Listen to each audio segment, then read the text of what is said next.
I've never forgotten the way my father looked at me that night. There was no anger, no disappointment, just absolute emptiness. As if I had never been his daughter, as if I were merely a failed experiment.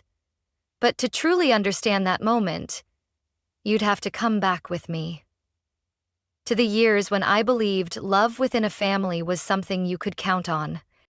I'm Amelia Grace Bennett.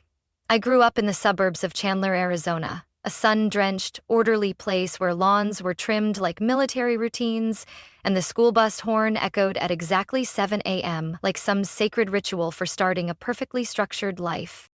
My father, Nathan Bennett, was a senior HR executive at a major insurance corporation. Always punctual, always in a tie, always seeing the world through a lens of efficiency and financial security. To him, a life worth living had to be outlined by clear milestones. An MBA, a stable career, a solid retirement plan. My mother, Karen, wasn't much different. She was a vice principal at a public high school, the type of woman who kept a little notebook recording everything from my vaccination dates to the scholarship opportunities she thought I should pursue. In her world, success came from discipline and pragmatism. Creativity was lovely, so long as it stayed in an elective art class. And then there was me, born tilted off their axis. The moment I could hold a pair of scissors, I started cutting things. Scrap fabric, colored paper, even old wires I pulled from my dad's garage toolbox to create tiny pieces of jewelry. I wasn't making them to sell, I made them to see the world shimmer the way I imagined it. One time, I glued 3 broken stones from an old necklace onto bottle cap earrings, and after putting them on, I stared into the mirror for 3 hours, mesmerized by how the colors shifted in the light. I was only 8. My dad looked at them and laughed. "That looks more like trash hanging from your ears than jewelry." My mom frowned. "That could be dangerous. You should do your homework instead of fiddling with this nonsense." I didn't answer. That night, I quietly tucked those earrings into an old shoebox under my bed, where I kept all the nonsense I loved. The only person who ever truly understood me was my grandmother, Eleanor Whitmore. She had been a seamstress living in Prescott, about a 3-hour drive from our house. She never asked why I made those things. She just looked at me, took a sip of her peppermint tea, and said, "The world already has enough people doing the math, Amelia. It needs more people lighting up the shadows with beauty and conviction." Every summer, I was sent to stay with her for a week, and it was paradise. She taught me how to use pliers, how to heat copper to make it pliable, how to choose stones that caught the light just right. She didn't call what I made a hobby. She called it handcraft, art. I still remember the summer I turned 15. She gave me an amber-colored wooden box filled with small gemstones she'd collected over a lifetime. When I opened it, she rested her hand on my shoulder and said, "Keep this. One day, you'll know when to use them." I nearly cried. But things were different back in Chandler. At home, every time I mentioned wanting to study jewelry design, my dad would fold his paper and squint. "You want to blow tens of thousands of dollars on tuition just to learn how to string beads? Do you know how many people in that major end up waiting tables?" My mom often leaned on the word temporary. "Think you should pick something safe first. You can always come back to art once you're settled." I tried to comply. I applied to the business school at Arizona State University. Exactly what they wanted. I studied. I kept my GPA high enough that they stopped asking questions. But every night, when the library closed, I went back to my dorm, turned on my desk lamp, pulled out my tools, and made something with my hands. Once, I posted a picture of a piece I made on Instagram, just to share. A week later, I got my first message from a stranger asking to buy it. $18. But for me, it was everything. I never told my parents. They wouldn't understand. To them, money made from jewelry was luck at best, never a real plan. When I was 22, my grandmother passed away. I didn't cry at the funeral. But back in my room, I opened the wooden box she left me and found a small envelope tucked beneath the velvet lining. Inside was a handwritten letter, and a tiny notebook listing every lottery number she'd ever played for 30 years. In the letter, she wrote, "You're the only one who dared to dream differently. Keep that. These numbers may not change your life, but if they do, use them to live the life you choose, not the one others choose for you." I hugged that notebook like I was hugging the last piece of her I had left. From that moment on, I promised myself I'd live as she asked, even if it meant going against the entire world. Or my own family. By day, I was a junior admin clerk at a small financial brokerage downtown Phoenix. My name tag, Amelia G. Bennett, file assistant, was pinned to a white button-up shirt. I walked into the office at 8 a.m., left at 5:30, answered emails, prepared documents, entered data, and absorbed the subtle disdain from coworkers who spoke loudly about investment portfolios and market forecasts. I wore gray suits, tied my hair back neatly, and never let anyone see the silver ring engraved with my grandmother's name hidden beneath my collar. No one asked why my nails were always flecked with bits of metal, or why I always left early on Fridays. No one knew about my second life, the one that began when I opened the door to my small rental unit on the city's west side, turned on an old desk lamp, and laid out my tools, semi-precious stones, copper wire, and sketchbook. No HVAC hum, no intercom phones, just the click of pliers and the quiet reciting of each step like a ritual. I worked in that silence, and with each completed piece I lit a tiny lamp. For me. Not for my parents, not for any manager. For the one person who ever believed. Eleanor. I kept the habit of buying a Power Pick ticket every Friday from the gas station on Camelback, using the exact numbers Grandma wrote down. The combination never changed in nearly 3 decades. To me, they were a secret code only the two of us could understand. 4 minus 11 minus 18 minus 26, 34, 42.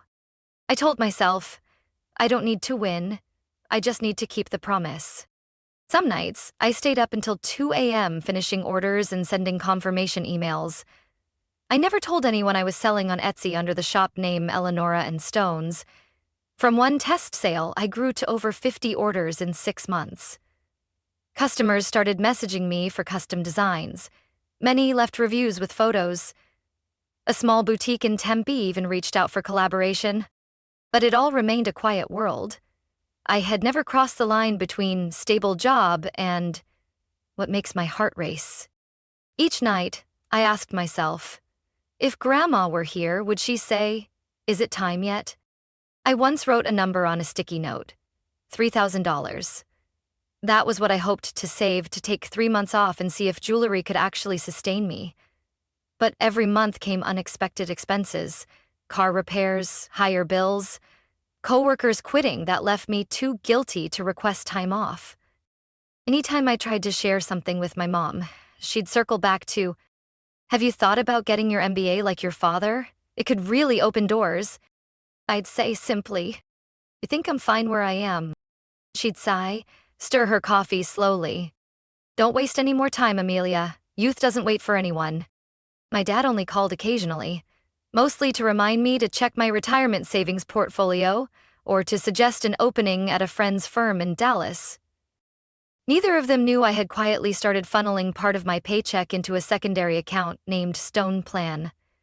Every time I completed an order, the profit went there too, like someone dropping coins into a glass jar for a journey no one else knew the destination of. I used to think that if I performed well enough at my day job, my parents would stop asking questions, stop imposing their expectations. But the harder I worked, the more they expected me to go further, which meant promotions, bigger paychecks, a 30-year mortgage, and marrying someone appropriate. I once overheard my mom talking to Aunt Ruth on the phone. "Amelia keeps burying herself in those little trinkets. She still hasn't settled down. I worry she'll regret it one day." I stayed silent, standing outside the kitchen door, still holding the bag of pastries I had brought home for her. That night, I skipped dinner. I sat in my car in the parking lot, scrolling through photos sent by customers, necks adorned with pieces I'd crafted, ears glinting with silver and stones I'd chosen. My name wasn't anywhere on them. But I knew every twist, every weld, every tiny hand-carved symbol hidden on the back. A small world built with light from my hands, always kept in the dark, because no one called it serious. That same week, I got a message from Shelby, the boutique owner in Tempe. "Hey love, the Sahara Dust collection sold out in 3 days. If you can produce faster, I'd like to order 20 more sets for next month. Thinking long-term, collab." I read that message while waiting for the copier to churn out second quarter market reports at the office. The printer had jammed, my boss was snapping at everyone, and people were running around like they were testifying before Congress. Inside me, a silence rose. Not despair, but a quiet ember turning into fire.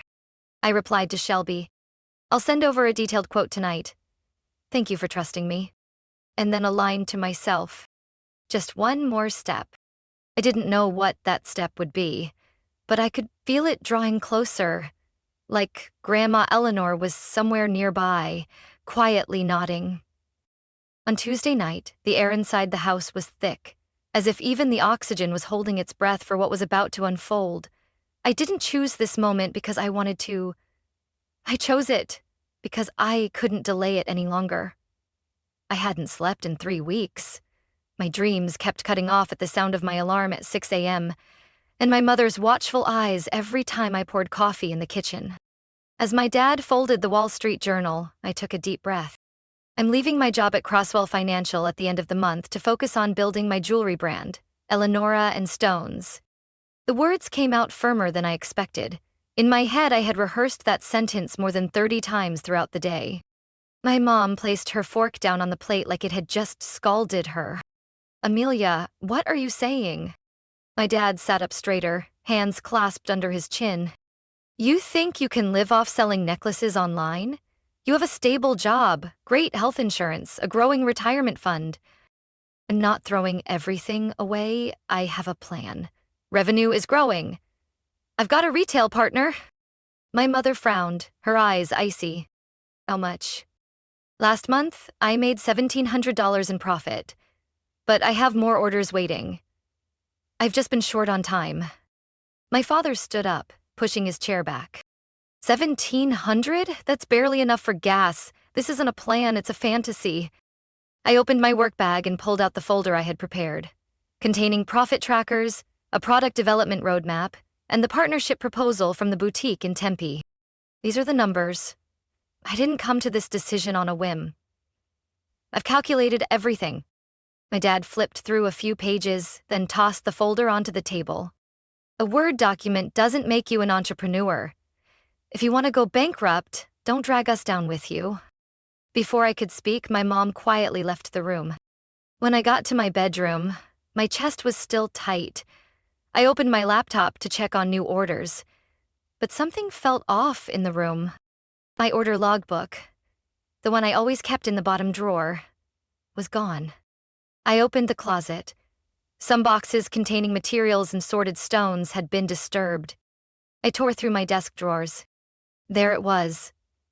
My black notebook, where I wrote every idea, every sketch, every breakdown, and desperate thought, was lying on my bed. I flipped it open. The last page was smudged, like someone had read it in a rush and hastily dropped it. There was a knock. My father walked in. "We read some of what you wrote. Because we're worried. Because we don't understand why someone like you would be this stubborn. That was my private writing. You had no right. As long as you live in this house, everything you do affects us. Don't lecture me on boundaries, Amelia." I stood frozen. Heat rose in my chest, but I held my voice steady. "I'm not a toddler for you to control anymore. I'm almost 30. My mom entered too, her voice soft but razor-edged. "If you want to be independent, then live like it. Don't rely on us anymore." My dad nodded. "You've got 2 options. Keep your current job and stay here, or walk out and chase your dream. But don't expect to come back." Silence. Heavy, solid, like a dropped stone. "Then I'm going." And I went upstairs, my heart wasn't racing. It was quiet. Not from fear, but from clarity. I had no choice but to leave that house, even if I had no idea what was waiting beyond it. The deep purple suitcase lay under my bed. Grandma had given it to me for my 25th birthday. When I unzipped it, the scent of worn fabric drifted up like her voice. Use this when it's time to walk your own path. I folded my things carefully, like saying goodbye to part of myself. Not much. A few outfits, my laptop, a basic jewelry kit, the business folder, and her little notebook. I didn't take my journal. Rain had started falling. Arizona rarely gets night rain, but that evening, each drop on the awning sounded like a war drum beating inside me. When I rolled the suitcase downstairs, my mom stood by the kitchen entrance, my dad on the couch, arms folded. Neither said goodbye. Go then, my dad said. His voice wasn't angry anymore, just cold, disappointed. I opened the door and stepped onto the porch. The rain was sharp against my shoulders. My car was still in the garage, registered under my father's name. I knew I wasn't allowed to take it, so I didn't ask. I dragged my suitcase through the silver curtain of rain, my mind repeating a single thought. If Grandma were still alive, she would open the door for me. Wouldn't she? No one opened any door that night. No one brought an umbrella. No one called me back. Just the sound of suitcase wheels grinding against the wet curb and my heart tightening with each step. The rain kept falling, as if the sky wanted to push me further down. I pulled the suitcase along cracked sidewalks soaked in flickering yellow light. My shoes were drenched, my hair clinging to my scalp like withered roots. After 5 unanswered calls and 2 read but ignored texts, I gave up hope of finding a familiar refuge. Everyone had an excuse: a business trip, home renovations, staying with a partner, or just not convenient. In that midnight downpour, even gentle rejections felt like a slap to the face. I walked for nearly an hour, dragging that heavy suitcase across uneven pavement. Eventually, I stopped in front of a small, 3-story roadside motel. Tucson Rose Motel. Its flickering neon sign had only a few letters still lit, but the bright red van key was unmistakable. I didn't need luxury. I just needed a door that would open. The front desk smelled musty and was covered in faded green carpet. A woman in her 50s with loosely tied hair and a worn cream sweatshirt looked up from her magazine as I entered. Her name tag read, Marcia. Homeroom one night, I said softly, my voice caught in my throat. Marcia gave me a once-over. I didn't need a mirror to know I looked like a drenched mess. $65 not including tax, hun. Pay up front. I pulled out my wallet and counted out 6 tens and a 5, my hands shaking from the cold. She handed me a key with a green plastic tag labeled 14. As I climbed the stairs, I could feel her eyes following me, like someone watching a stray cat, seeking shelter from a storm. The room was tiny. The walls were painted cream but stained yellow in places. The window was sealed with brown duct tape. The bed canopy drooped, like even it had given up. I didn't turn on the lights. I just took off my shoes, peeled off my coat, set my suitcase on the floor, and stumbled into the bathroom. Hot water poured down my back like a quiet balm. I curled up in the corner of the shower, letting the water run over my hair and face, unsure where the tears ended and the steam began. From someone who had just been stripped of any place to belong. That night, I fell asleep on the bed with the towel still in my hand. My feet were ice cold, but my mind was completely blank. The alarm went off at 7 a.m. I didn't even remember setting it, but the chime pulled me from the ash cloud still clinging to my thoughts. I reached over to turn it off, ready to go back to sleep. But the notification on the lock screen made me bolt upright. Congratulations, you have a winning Powerball ticket. I frowned. The lottery app sent notifications all the time. Usually just a few cents, enough to keep people playing. I opened the app without expecting much, ready to swipe it away. Then my eyes froze on the winning numbers. 4, 11, 18, 26, 34, 42. I shot upright. My hands trembled as I searched my soaked coat for the tiny ticket, folded and creased. I flattened it out on the table, holding it against my phone screen. Not a single number off. I repeated the process 3 times, comparing each digit, dot, and position. Everything matched. Panic flooded me. A storm of disbelief, fear, and rising exhilaration. I opened the official Powerball Arizona website and typed in the numbers. The page loaded the jackpot total, $94 million. With a one-time, after-tax option, $37 million. I couldn't move. My face went pale, like the blood had drained into my legs. I lowered my head to the table, took a deep breath, then bolted upright and signed the back of the ticket as instructed. I didn't scream. I didn't jump. I grabbed my phone, dialed the number printed in the app, and waited.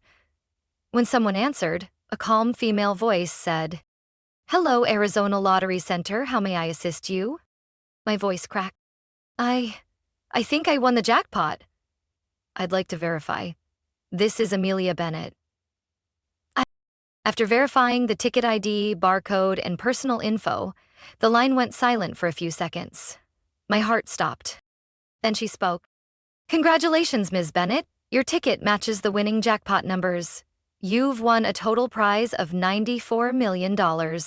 We recommend you keep the information private, sign the ticket, and consult a financial advisor before making any decisions. Would you like us to connect you with a legal professional?" I nodded, even though she couldn't see. "Yes, please." When the call ended, I sat frozen in that damp room at Tucson Rose, staring at my own hands. The shock hadn't faded. I had just been thrown out of my home, completely alone. And now? I held $37 million in my hand. I clenched the ticket like it was Grandma's last will. Those numbers weren't random. They were a miracle she left behind. A confirmation. You were right to believe in yourself. Room 14 at Tucson Rose Motel had nothing worth remembering, except the moment I sat on the edge of that bed, clutching the ticket like the world would collapse if I let go. After the call, it felt like I was holding a bomb. Beautiful, dangerous, and untouchable. I went back to the front desk, still pale. Marcia was arranging fake flowers in a cracked ceramic vase. She looked up at my footsteps. "Everything okay, hun? I need to ask something weird. Do you know anyone in finance? Good. Discreet. And knows how to keep their mouth shut." She set the flower down, tilted her head like she'd just seen a flame flicker behind the old curtain. "Yeah. My nephew, Lucas.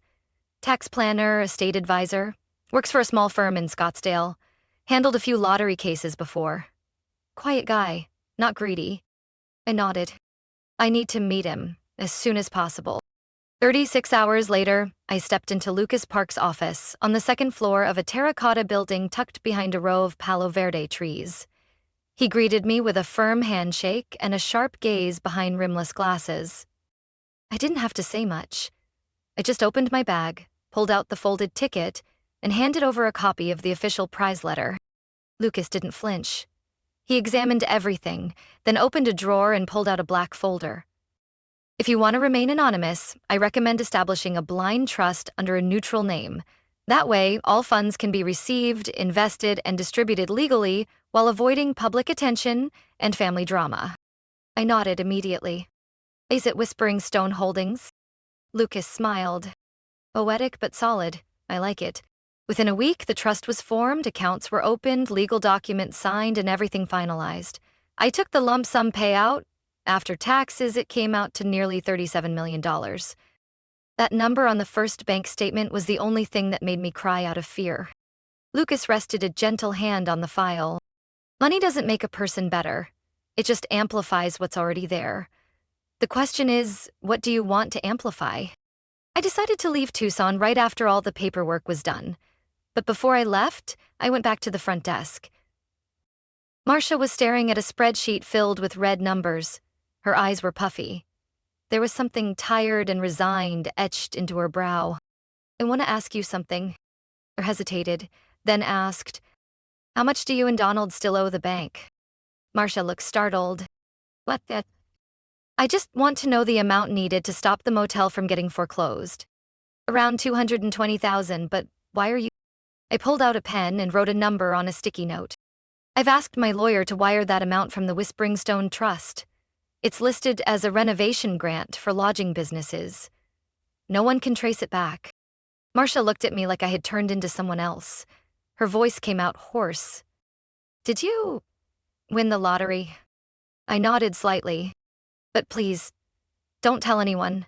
I just wanted to say thank you."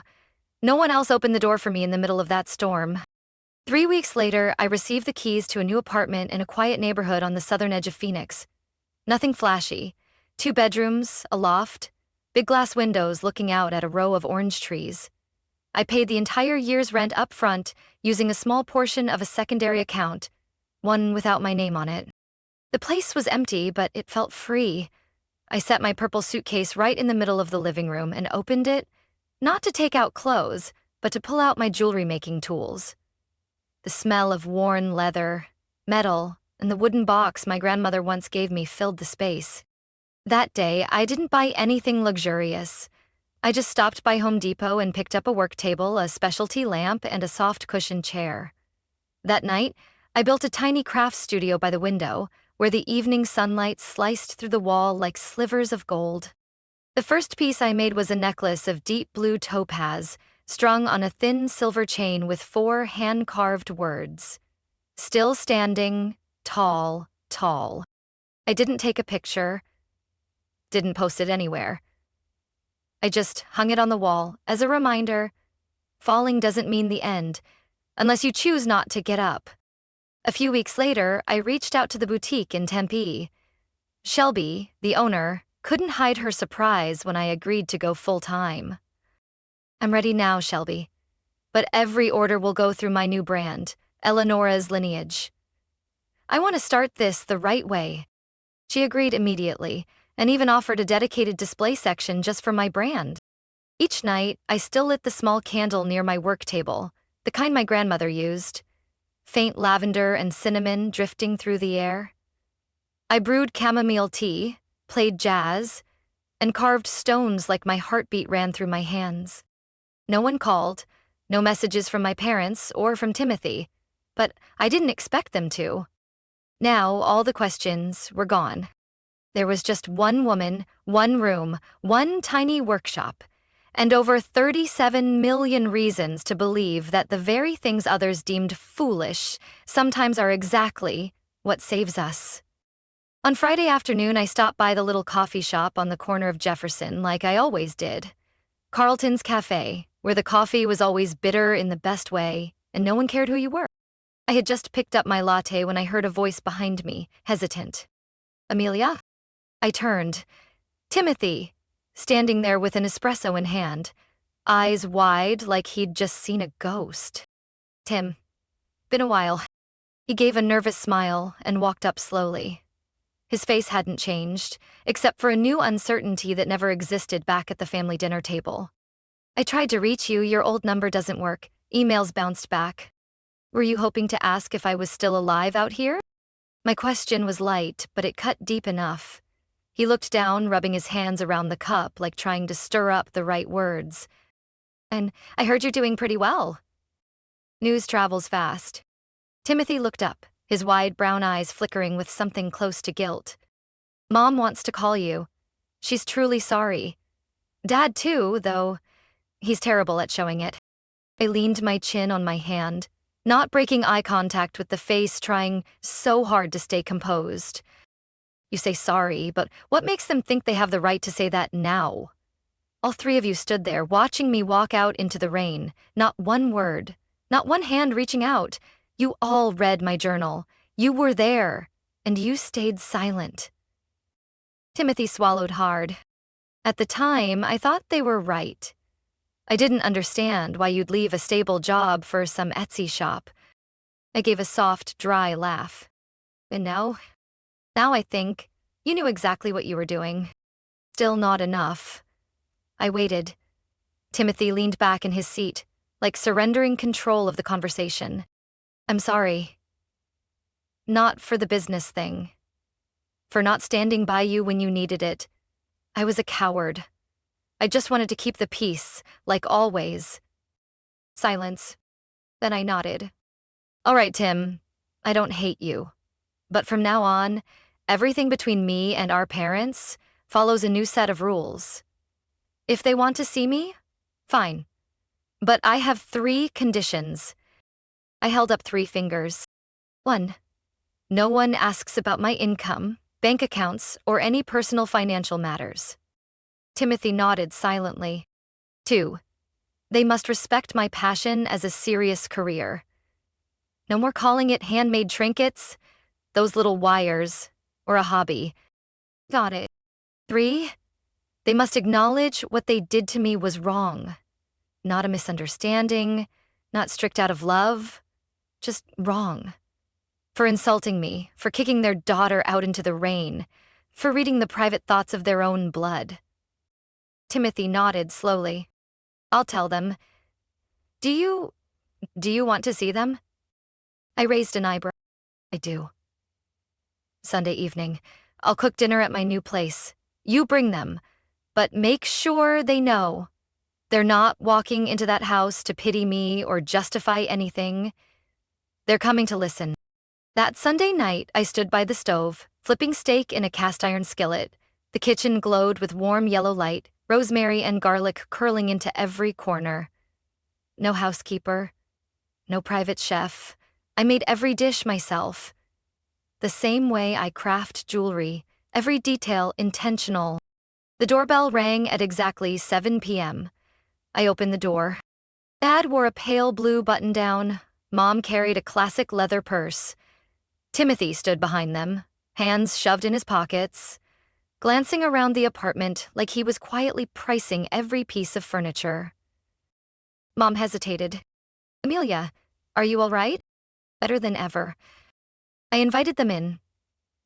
No one said a word when they saw the hand-painted portrait of Grandma Eleanor hanging by the entry.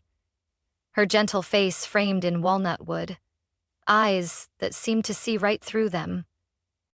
We ate mostly in silence. The steak was tender, the black pepper sauce bold, salad sprinkled with toasted walnuts. My mom set down her fork first, placing her hands on the table. The food is truly good. Thank you, Mom. Even without a culinary degree. The words were soft, but the temperature in the room dipped a few degrees. Timothy looked at Dad. He gave a small nod. Then he spoke. We were wrong. About a lot of things. About believing there's only one right path.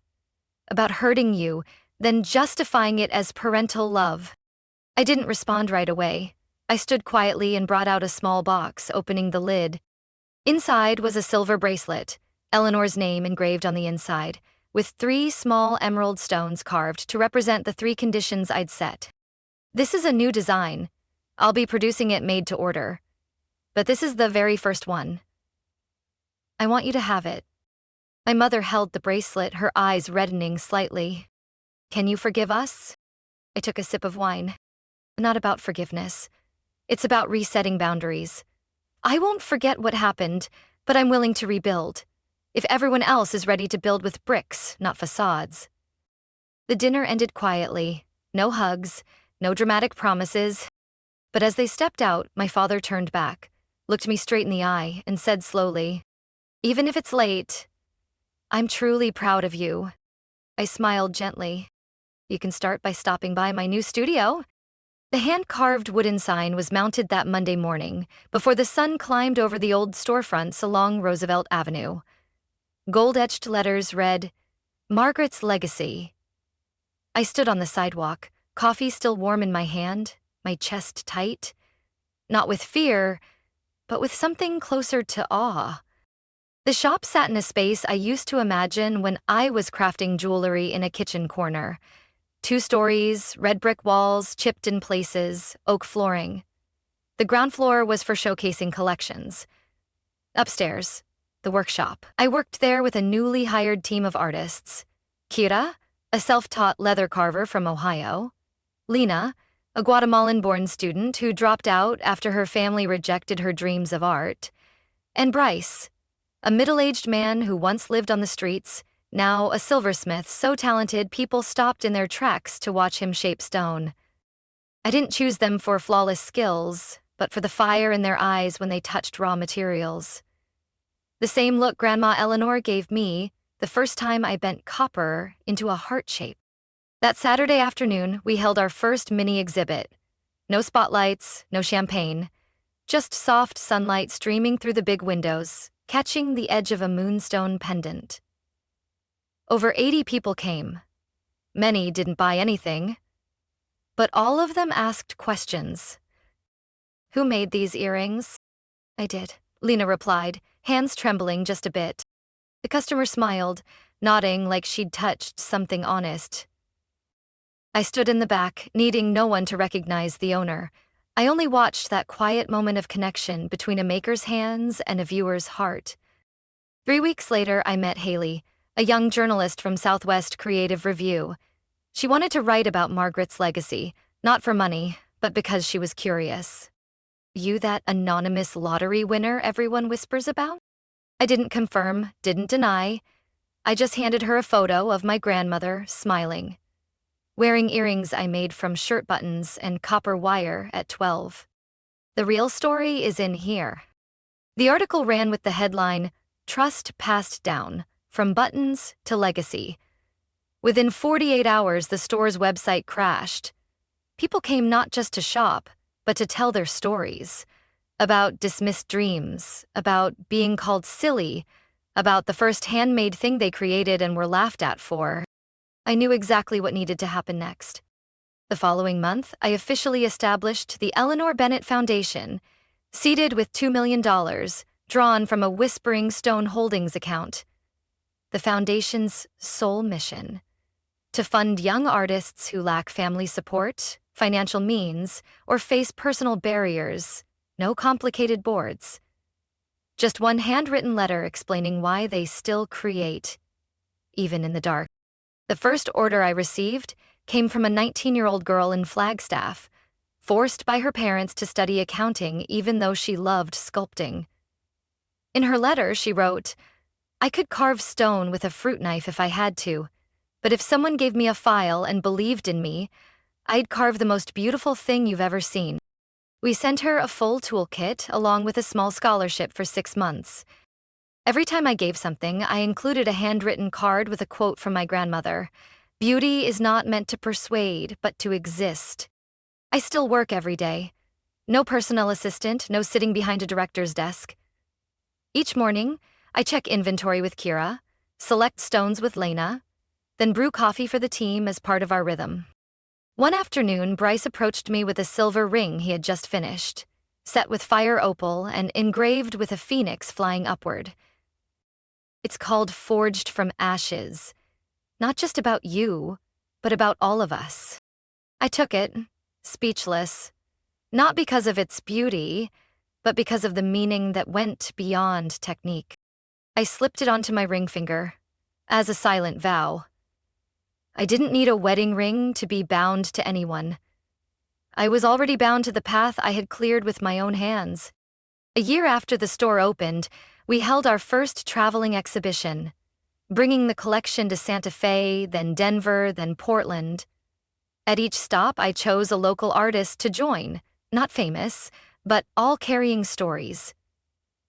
We didn't promote heavily. We simply hung the art, placed the work, and let viewers feel the truth with their own eyes. At the Denver Gallery, an older woman paused before Lena's Echoes of Silence series and whispered to me, "That girl. She can make people hear the voice in stone." I nodded, my heart warming in an unfamiliar way. That same evening, I was invited to speak. An audience member asked, "What do you think makes a true artist?" I held the mic, thought for a moment, and answered, "It's someone who keeps creating beauty, even when no one's watching, even when no one believes, and even when they have to start from a place no one else would choose." Or below, Lena cried. Kira squeezed her hand. Bryce stood taller. I looked up into the stage lights and felt as if Grandma Eleanor was smiling at me from an invisible row of seats. Margaret's Legacy wasn't just the name of a store. It was where discarded lives were pieced back together, without needing anyone's permission to exist. The Phoenix exhibit opened on a Friday afternoon, with a light breeze that felt unusual for such a normally searing place. No dramatic music, no chilled champagne. Just soft yellow lights from the ceiling bulbs, illuminating each piece on pale wooden shelves. Every ring, pendant, and earring was spaced out like stories waiting patiently to be heard. I stood in a corner, wearing a sand-colored linen dress, ginger tea in hand, watching as an outsider. On the wall was the Rooted Touch collection, set with raw stones, unpolished. The kind I used to hide while living with my parents, afraid they'd call them clumsy. Now, it was those uneven cuts and imperfect joints that made people linger. Some leaned in, as if sensing something beyond the material. Something brave. My mother showed up unexpectedly, in an earth-toned sweater, wearing a necklace I once gave her but never saw her wear. My father was beside her, the man who once said stones belonged only in wedding rings or bank vaults. They didn't speak as they entered. But my mother walked toward the ceramic display near the round lights, where I'd featured pieces made by Lena and Bryce. She gently touched a brown-glazed clay cup. Who made this? Lena, a girl disowned by her family for wanting to pursue art. My mother nodded slightly, her eyes never leaving the cup. She didn't ask further, just quietly bought it, writing her own name on the recipient tag. After that day, my mom signed up for a pottery class at the local art center.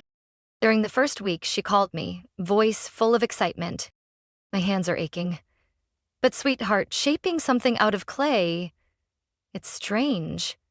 Like squeezing the sadness out of myself. I didn't say anything. Just smiled quietly, the same way I once did when Eleanor gave me that first crooked tin ring and said, "It doesn't have to be pretty, just true." Dad took longer, still quiet, but started sending me articles about rare metals, asking which stones I used in my newest designs. One night, he texted, "Is there a way I can buy the prototype of the bracelet called Still Standing Tall?" I sent a different version, engraved specially, to the man learning how to be a father again. No one brought up the past, but every silence now had a new texture. Not distance, but like freshly tilled soil, ready for seeds. I met Michael at the Santa Fe exhibit. He was a guest at the fundraising auction, wearing a gray cotton shirt and tousled brown hair like someone who forgets mirrors. We stood side by side at the display case, both staring at a pair of moonstone engraved earrings. "This piece, it feels like it holds sound," he said, voice low. We laughed. "Are you an art critic?" "No. Architect." "But you made this, didn't you?" I turned, surprised. He held up his hands. "Just a guess. You have the eyes of someone who creates something fragile, but intentional." We strolled through the gallery, talking about stones, about how doors should never be fully closed if light can still find its way in. After the auction, he invited me to dinner. Not some fancy restaurant, just a taco truck parked outside, 2 sodas, and a guitar playing from a third-floor balcony. I shared my story. Just enough to stay honest, just enough to stay safe. He didn't ask about money. Didn't care about the ring on my finger or the designer bag I carried. One day, when I spoke of new projects, he asked, "If tomorrow you had nothing left, not a single cent, would you still make jewelry?" "Yes, absolutely." He nodded. "And I'll always be the first one to see it. Even if it's just a copper wire wrapped around a bean." That's how love arrived. No grand flames. No flowery promises. Just the right person at the right time in the right rhythm. In October, I opened an exhibit called Eleanor, Metallic Light in the Shadows. The entire space was a stream of designs based on memories of my grandmother, Her scents, her dresses, her voice, her laughter. There was a photo of her wearing those button earrings, standing in front of the old house. There was even a small altar holding her final handwritten letter. After the guests left, I stayed alone in the gallery, my fingers resting on a pendant engraved with her birth year. Michael walked in, gently took my hand. "You've brought her back, in a way no one can ever take her away again." I looked up and said slowly, "Money didn't give me this, it only unlocked the door. The room, I built it with my own 2 hands. I didn't need to be called a genius. Didn't need my parents to apologize forever or the world to cheer me on. All I needed was this. Each morning, when I place my hand on a new stone, my heart still beats to the rhythm of someone fully alive. Not just surviving, but finally living. On my own terms, without asking for permission." Amelia's story proves that true wealth isn't found in your bank balance, but in your right to shape your own life. She overcame rejection, pain, and doubt to build a world defined by trust and restoration. A world where art is made from healing. In real life, many have had their passions dismissed by family or society. But like Amelia, those who dare to live authentically and persist with purpose don't just find success, they find themselves. What do you think of Amelia's choice? Would you have the courage to keep walking if your own family turned their backs on you? Share your thoughts in the comments below, and don't forget to follow the channel for more powerful stories of healing, family, and hope.